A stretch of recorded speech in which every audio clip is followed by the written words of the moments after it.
Deep beneath the surface of our planet, there's a world of extreme heat and pressure constantly shaping the Earth we live on. Every so often, that power bursts to the surface in a dramatic display of fire, smoke, and molten rock. This is a volcano. But how exactly does a volcano erupt? Let's dive into the science behind this fascinating force of nature. The Earth isn't one solid piece of rock.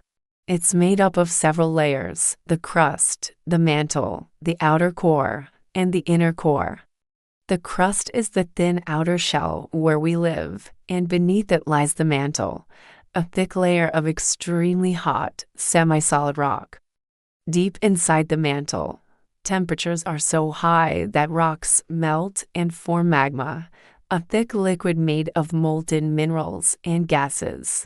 Now imagine this magma slowly rising through cracks in the Earth's crust. These cracks usually form where tectonic plates meet or pull apart.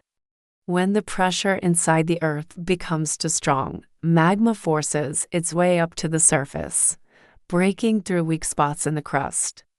Once it reaches open air, it erupts as lava, ash, and gases, forming what we see as a volcanic eruption.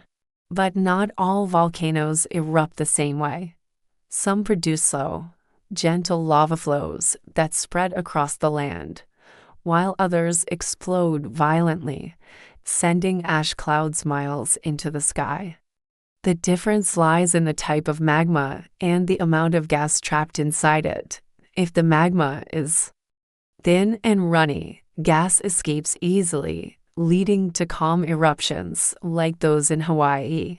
But if the magma is thick and sticky, gas builds up inside like pressure in a shaken soda bottle. When it finally bursts, the result is a massive explosion, like the eruption of Mount St. Helens or Mount Vesuvius.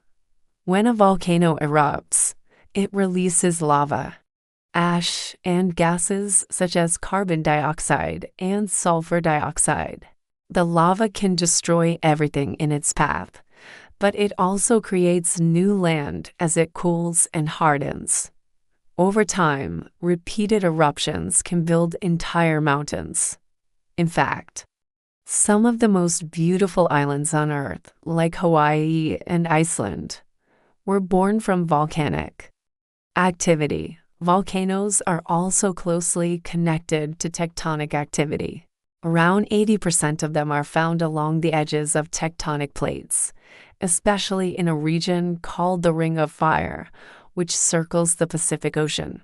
Here, plates collide or slide beneath one another, allowing magma to rise through the cracks, even underwater. Volcanoes are constantly creating new seafloor and sometimes forming new islands.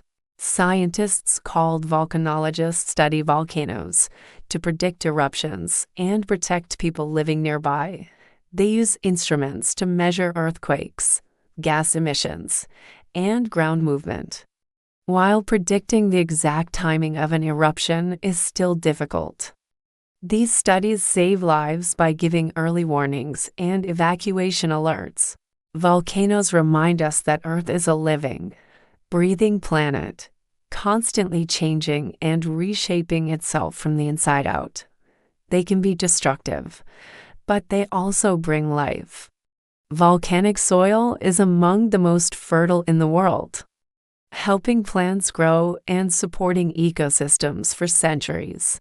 So, the next time you see an image of a glowing lava fountain or a smoking mountain, remember, it's not just a random explosion.